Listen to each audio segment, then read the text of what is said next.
Hello, welcome to വർണാസ് kitchen tales. ഇന്ന് നമ്മൾ വളരെ സോഫ്റ്റ് ആയിട്ടുള്ള ഒരു മാമ്പഴപ്പുട്ടിന്റെ റെസിപ്പിയാണ് ഷെയർ ചെയ്യുന്നത്. നിങ്ങൾ പലരും ഇത് വീട്ടിൽ ഉണ്ടാക്കിയിട്ടുണ്ടാവും. വളരെ സോഫ്റ്റ് ആയിട്ട് നമുക്ക് മാമ്പഴപ്പുട്ട് തയ്യാറാക്കിയെടുക്കാം.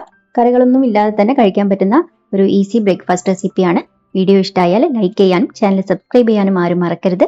ഇതിലേക്ക് ഒരു കപ്പ് പുട്ടുപൊടി എടുത്തു വെച്ചിട്ടുണ്ട്. നിങ്ങൾക്ക് വീട്ടിൽ പൊടിച്ച പുട്ടുപൊടി എടുക്കാം, അല്ലെങ്കിൽ ഏതെങ്കിലും ബ്രാൻഡിൻ്റെത് എടുക്കാം. അര കപ്പ് മാംഗോ പ്യൂരി. ഇതൊരു മീഡിയം സൈസ് നന്നായിട്ട് പഴുത്ത ഒരു മാമ്പഴം മിക്സിയിലിട്ടിട്ട് വെള്ളമൊന്നും ചേർക്കാതെ അടിച്ചെടുത്തതാണ്. മാമ്പഴത്തിന് മധുരം കുറവാണെങ്കിൽ മിക്സിയിലിട്ട് അടിക്കുന്ന സമയത്ത് കുറച്ച് പഞ്ചസാര ആഡ് ചെയ്ത് കൊടുക്കുക. കുറച്ച് ഫ്രഷ് ആയിട്ടുള്ള തേങ്ങ ചിരവിയതും കൂടെ എടുക്കുക. നല്ല സ്മെല്ലും മധുരവും ഒക്കെ ഉള്ള മാമ്പഴം ആണെങ്കിൽ പുട്ടിന്റെ ടേസ്റ്റ് കൂടും.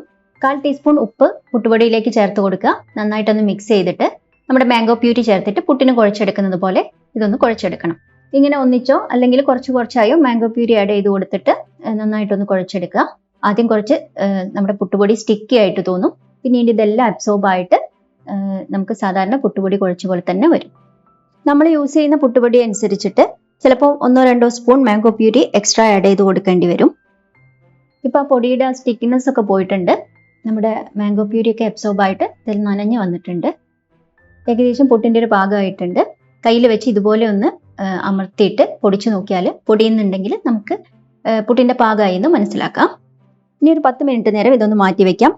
അതിനുശേഷം മാത്രമേ നമ്മൾ പുട്ടുണ്ടാക്കുന്നുള്ളൂ. അപ്പൊ നമുക്ക് നല്ല സോഫ്റ്റ് ആയിട്ടുള്ള പുട്ട് തന്നെ കിട്ടും. ഏകദേശം 12 മിനിറ്റ് കഴിഞ്ഞിട്ടുണ്ട്. ഈ സമയത്ത് പൊടി ഒന്ന് നോക്കുക. വല്ലാതെ ഡ്രൈ ആയി പോയിട്ടുണ്ടെങ്കിൽ 1 സ്പൂൺ മാംഗോ പ്യൂരി കൂടി ആഡ് ചെയ്തിട്ട് നന്നായിട്ട് കുഴച്ചെടുക്കുക. ഇനി നമുക്കിത് പുട്ടുകുറ്റിയിലേക്ക് നിറച്ചു കൊടുക്കാം. ആദ്യം കുറച്ച് തേങ്ങ, 2-3 സ്പൂൺ പുട്ടിന്റെ മിക്സ്, ഇത് മാറി മാറി ഇട്ട് കൊടുത്തിട്ട് സാധാരണ പുട്ടിന് പോലെ നമുക്ക് തയ്യാറാക്കി എടുക്കാവുന്നതാണ്.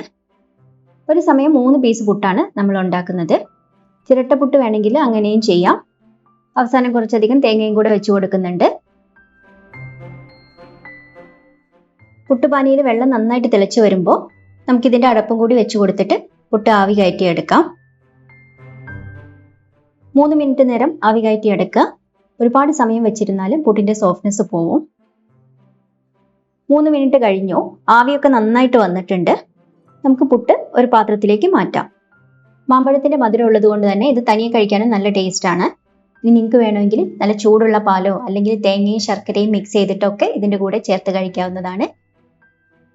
മാമ്പഴം ചേർത്തിട്ടുള്ള ഒരുപാട് വെറൈറ്റി റെസിപ്പീസ് നമ്മൾ അപ്ലോഡ് ചെയ്തിട്ടുണ്ട്. തീർച്ചയായും നിങ്ങളൊന്ന് കണ്ടു നോക്കുക. വീഡിയോ ഇഷ്ടമായെങ്കിൽ ലൈക്ക് ചെയ്യുക. ഒപ്പം ചാനൽ സബ്സ്ക്രൈബ് ചെയ്യാത്തവർ തീർച്ചയായും സബ്സ്ക്രൈബ് ചെയ്യുക. തൊട്ടടുത്തുള്ള ബെല്ലൈക്കൺ അമർത്തി ഓൾ എന്ന ഓപ്ഷനും കൂടി എനേബിൾ ചെയ്ത് വെക്കാം. ബൈ.